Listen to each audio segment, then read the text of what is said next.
Well, I say my name is Tim Major. I live in St Agnes, just down the road here. I've lived in Cornwall for the last 40 years plus. I've been flying since I was 13 years old. My first flight in aircraft was 13 years old, and I've been flying ever since. And you know, my aviation career stems 60 years plus. I class myself as an aviator, not a pilot, because I also like to build aeroplanes as well as fly them.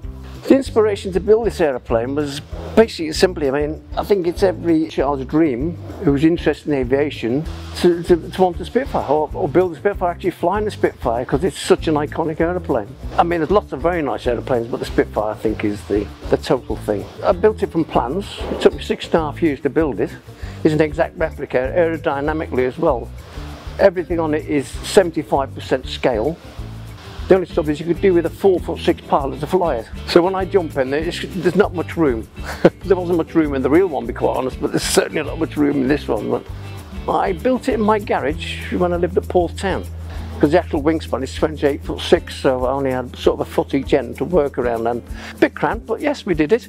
The name Alison on the side, well, that's the wife's name, because if everybody looks at pictures of Spitfires, they'll see either the sweetheart or the mother was always named on the side of the airplane. It probably gave them comfort for something to fly with.